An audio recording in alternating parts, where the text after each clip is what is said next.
Hi guys, welcome back to my channel with another video. तो यार आ चुका हूँ एक और नई वीडियो के साथ वापस। देखिए, जो हमारी सीरीज चल रही है भारतीय इतिहास की, जिसमें हम लोग बात कर रहे हैं मध्यकालीन भारत की। इसमें देखिए हम लोग पढ़ रहे हैं दिल्ली सल्तनत, जिसमें हमने इससे पहली वाली वीडियो में पढ़ा रजिया सुल्तान, इल्तुतमिश और बहराम शाह। ठीक है, बहराम शाह हमने प्रीवियस वीडियो में देखा था। बहराम शाह के बारे में क्या था कि इन्होंने नायब ममलिकात नामक एक पद की रचना करी, यानी पद की शुरुआत करी थी। इस पद पर इन्होंने ऐतगीन नामक व्यक्ति को बैठाया था, जिसके पास क्या होती थी, सुल्तान के बराबर शक्तियां होती थी। और बहराम शाह को लगा कि ये बाद में मेरे को ना मार दे, इसी के डर से इन्होंने ऐतगीन को मार दिया। बाद में मसूद शाह नामक व्यक्ति बहराम शाह की हत्या कर देता है। तो देखिए, इस वीडियो में हम लोग बात करेंगे मसूद शाह के बारे में, जो बहराम शाह के बाद अगला शासक बनता है। तो देखिए, मसूद शाह के बारे में बात करें तो इनका जो कार्यकाल रहता है 1242 से लेकर 1246 ईस्वी तक रहता है। ठीक है, एक अल्पकाल रहता है 4 साल का। तो 4 साल तक इनका शासनकाल यहाँ पर रहता है। देखिए, इनके बारे में इंपॉर्टेंट क्या है, इन्हीं के टाइम पर दिल्ली पर क्या होता है, मंगोलों का आक्रमण होता है पहली बार। देखिए, जो इल्तुतमिश के टाइम पर जलालुद्दीन मंगबरनी था, उसने चंगेज खां के मामा की हत्या करी थी। तो मंगबरनी भागकर इल्तुतमिश के दरबार में पहुंचता है और उसी को पीछा करते हुए जो चंगेज खां था वो भी दिल्ली सल्तनत पहुंचता है। तो चंगेज खां के दिमाग पर जो दिल्ली सल्तनत को लेकर एक लालच आता है, उसी के हिसाब से ये दिल्ली पर आक्रमण करते हैं। ठीक है, दिल्ली पर मंगोलों का जो आक्रमण होता है ये होता है 1245 ईस्वी में। ठीक है, 1245 ईस्वी में आक्रमण होता है, जब मसूद शाह का यहाँ पर क्या चल रहा था, टाइम पीरियड चल रहा था। तो देखिए, जब दिल्ली पर मंगोलों का आक्रमण हुआ तो मंगोलों के आक्रमण से बचने के लिए मसूद शाह ने क्या करा, बलबन को भेजा था। ठीक है, बलबन का जो उस टाइम पे जो पद था वो आमीर आखुर का पद था। जो घोड़े की सेना होती है उसका प्रमुख होता है आमीर आखुर। ठीक है, तो आमीर आखुर पद पर आसीन था बलबन। तो बलबन को भेजा गया मसूद शाह के द्वारा। तो मसूद शाह ने इसको भेजने के पश्चात बलबन ने क्या करा, जो दिल्ली पर मंगोलों का आक्रमण हो रहा था उसको हरा दिया। ठीक है, इनके आक्रमण को विफल करके मंगोलों को हराया था। ठीक है, तो उसके बाद क्या होता है, जब इसने मंगोलों को तो हरा दिया, बाद में बलबन क्या करता है, षड्यंत्र बनाता है। ठीक है, षड्यंत्र रचता है। तो बलबन के षड्यंत्रों के द्वारा ही 1246 ईस्वी में क्या होता है, एक नया सुल्तान बना दिया जाता है, जो होता है नसीरुद्दीन महमूद। ठीक है, नसीरुद्दीन महमूद को नया सुल्तान बना दिया जाता है। जो मसूद शाह था उसको गद्दी पर हटा दिया जाता है। और ये सारे षड्यंत्र जो करता है ये बलबन ही करता है। ठीक है, बलबन ने क्या करे, सारे षड्यंत्र करे। तो जैसे हम लोगों ने उत्तराखंड के इतिहास में चंद राजवंश पढ़ा था, वहां पर हसदेव जोशी पढ़ा था, वैसा ही कार्य यहाँ पर बलबन का भी होता है। ये भी बहुत बड़ा षड्यंत्रबाज था, इसने काफी सारे षड्यंत्र करे। षड्यंत्र करने के पश्चात ही 1246 में इसने मसूद शाह को गद्दी से हटाकर नसीरुद्दीन महमूद को इसने क्या कर दिया, गद्दी पर बैठा के नया राजा यहाँ का बना दिया था। ठीक है, और बलबन के बारे में आप लोगों को पता होगा, ये इल्तुतमिश के टाइम पीरियड पर इल्तुतमिश का गुलाम हुआ करता था। ये जो देखिए, जो कुतुबुद्दीन ऐबक था उसके टाइम पीरियड से ही ये चलता आ रहा है। ठीक है, ये कुतुबुद्दीन ऐबक का गुलाम होता है, बाद में रजिया सुल्तान का गुलाम होता है, इल्तुतमिश का गुलाम होता है। तो इस तरीके से अब इसने क्या कर दिया, नसीरुद्दीन महमूद को गद्दी पर बैठा दिया। अब देखिए, जो नसीरुद्दीन महमूद था ये एक ऐसा शासक था जो टोपी सिलकर अपना जीवन व्यतीत करता था। ठीक है, ये टोपी सिलकर क्या करता था, अपना जीवन व्यतीत करता था। अब देखिए, इसके पास इतनी एबिलिटी तो थी नहीं राज्य चलाने की। अब वहाँ पर जोर किसका चल रहा था, सारा वो बलबन का ही चल रहा था। तो बाद में क्या होता है, जो बलबन होता है वो क्या कर देता है, अपनी पुत्री की शादी किससे कर देता है, नसीरुद्दीन महमूद से कर देता है। ठीक है, बलबन ने अपनी पुत्री का विवाह किससे कर दिया, नसीरुद्दीन महमूद से कर दिया। अब देखिए, इसको एक उपाधि मिलती है नसीरुद्दीन महमूद के द्वारा, वो मिलती है उगुल खां। ठीक है, उगुल खां की उपाधि किसको मिलती है, बलबन को मिलती है। ठीक है, बलबन को उपाधि मिली उगुल खां की, और ये दिया किसने, इसके जमाई ने, नसीरुद्दीन महमूद ने। ठीक है, अब बाद में क्या होता है, बलबन के पास एक और उपाधि होती है, ये होती है नायब ममलिकात की। ठीक है, नायब ममलिकात की उपाधि इसके पास होती है और उगुल खां की उपाधि इसके पास होती है। अब देखिए, जो नसीरुद्दीन महमूद था, इसके बाद ये खुद ही गद्दी पर बैठ जाता है बलबन। ठीक है, बलबन क्या करता है, 1266 ईस्वी में गद्दी पर बैठ जाता है। नसरुद्दीन महमूद को 1246 में बैठाया, 20 साल तक इसका शासनकाल चला और 1266 ईस्वी में बलबन क्या हो जाता है, खुद ही गद्दी पर बैठ जाता है। लेकिन बलबन उस टाइम पर जब गद्दी पर बैठा ये काफ़ी बूढ़ा हो चुका था और बूढ़ा शासक था ये, ठीक है, लेकिन फिर भी ये काफ़ी भयंकर शासक हुआ करता था। तो बात करें बलबन के बारे में तो बलबन का जो वास्तविक नाम था वो था बहाउद्दीन, ठीक है, इसका नाम होता है बहाउद्दीन। पूरे नाम की बात करें तो बहाउद्दीन गयाउद्दीन बलबन इसका पूरा नाम होता है, ठीक है, गयासुद्दीन या गयाउद्दीन बलबन इसका पूरा नाम होता है। अब देखिए इसके पास कुछ और उपाधियां थी। जिल्ले इलाही की इसके पास उपाधि थी। जिल्ले इलाही का मतलब होता है खुद को अल्लाह मानने वाला। तो बलबन ऐसा शासक था जो खुद को क्या मानता था, अल्लाह मानता था, यानी खुद को ही ये भगवान मानता था। फिर देखिए इसने जब ये गद्दी पर बैठा उसके बाद इसने यहाँ पर कुछ प्रथाएं चलाई, कुछ कार्य भी करे। तो इनकी जो प्रथाएं हुआ करती थी ये दो तरीके की प्रथाएं इसने चलाई थी। एक जो प्रथा थी वो था सिजदा, ठीक है, दूसरी प्रथा जो इसने चलाई थी वो था पैबोस, ठीक है। सिजदा और पैबोस नामक इसने दो प्रथाएं चलाई थी।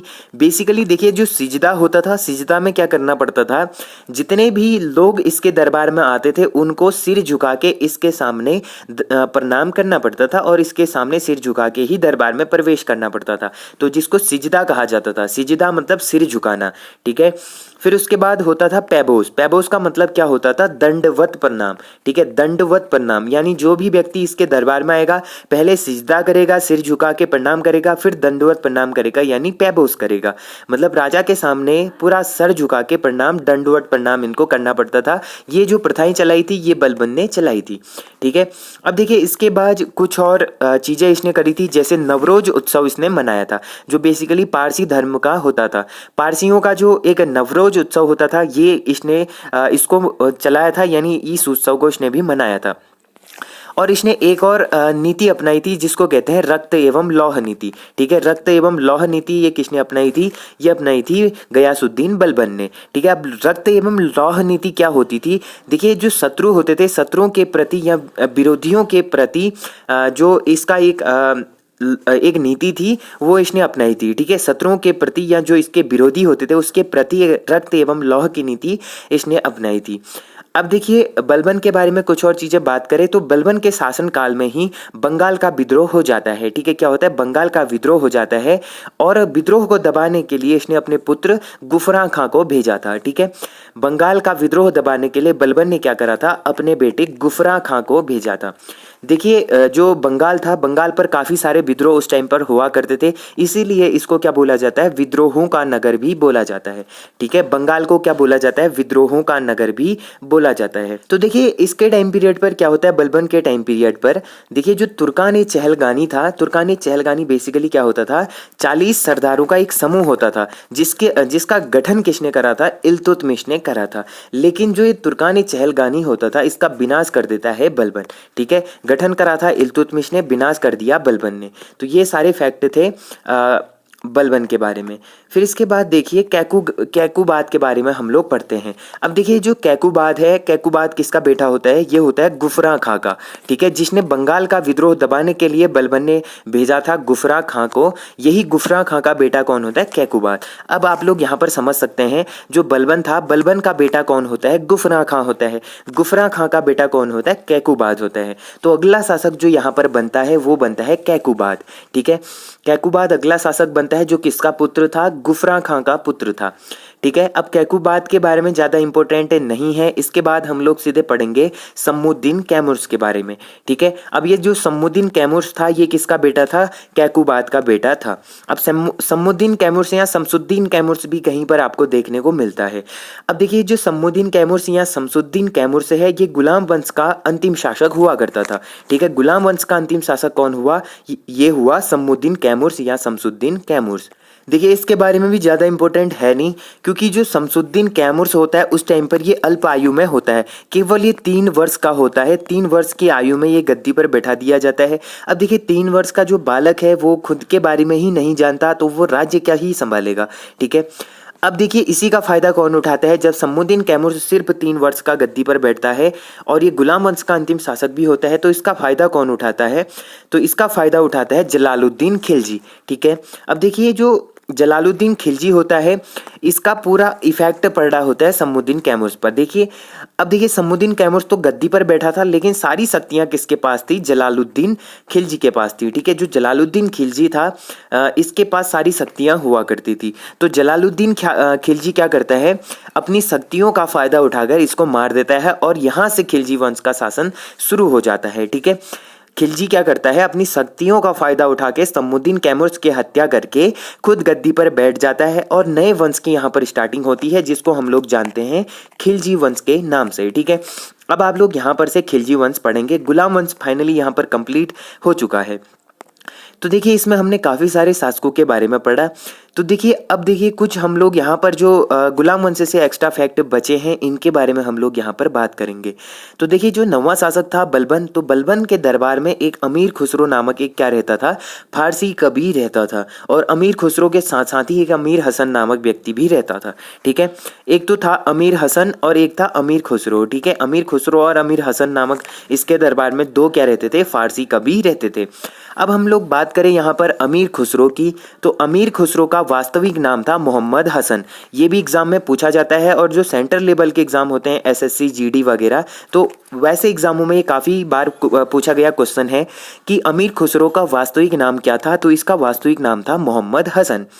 ठीक है, देखिए इसका जन्म कब होता है, ये बेसिकली 1252 ईस्वी में इसका क्या होता है, जन्म होता है। और कहाँ होता है, बदायूं यूपी में इसका जन्म होता है। ठीक है, फिर देखिए जो तृतीय हिंद नामक एक उपाधि इसको मिली थी, इसका मतलब होता था भारत का तोता।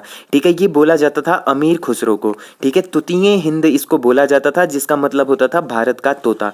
और देखिए, सितार एवं तबले का आविष्कार भी किसने करा था, अमीर खुसरो ने ही करा था। सितार और तबला जो अभी के टाइम पर हम लोग वाद्य यंत्र के रूप में इसको प्रयोग करते हैं, तो सितार एवं तबले का आविष्कार भी किसने करा था, ये करा था अमीर खुसरो ने। ठीक है, अब देखिए यहाँ पर जो गुलाम वंश है ये खत्म हो जाता है और यहाँ पर से शुरुआत हो जाती है खिलजी वंश की। खिलजी वंश में हम लोग देखेंगे पहले जलालुद्दीन खिलजी के बारे में। ठीक है, जलालुद्दीन फिरोज खिलजी इसका पूरा नाम है, इसके बारे में हम लोग पढ़ेंगे।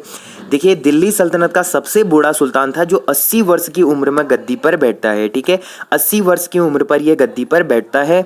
और इसी का एक दामाद हुआ करता था और भतीजा भी हुआ करता था, जिसका नाम था अलाउद्दीन खिलजी, जिसके बारे में काफ़ी इंपॉर्टेंट है। खिलजी वंश पढ़ना है तो उसमें हमको अलाउद्दीन खिलजी के बारे में काफ़ी सारे फैक्ट याद करने होते हैं।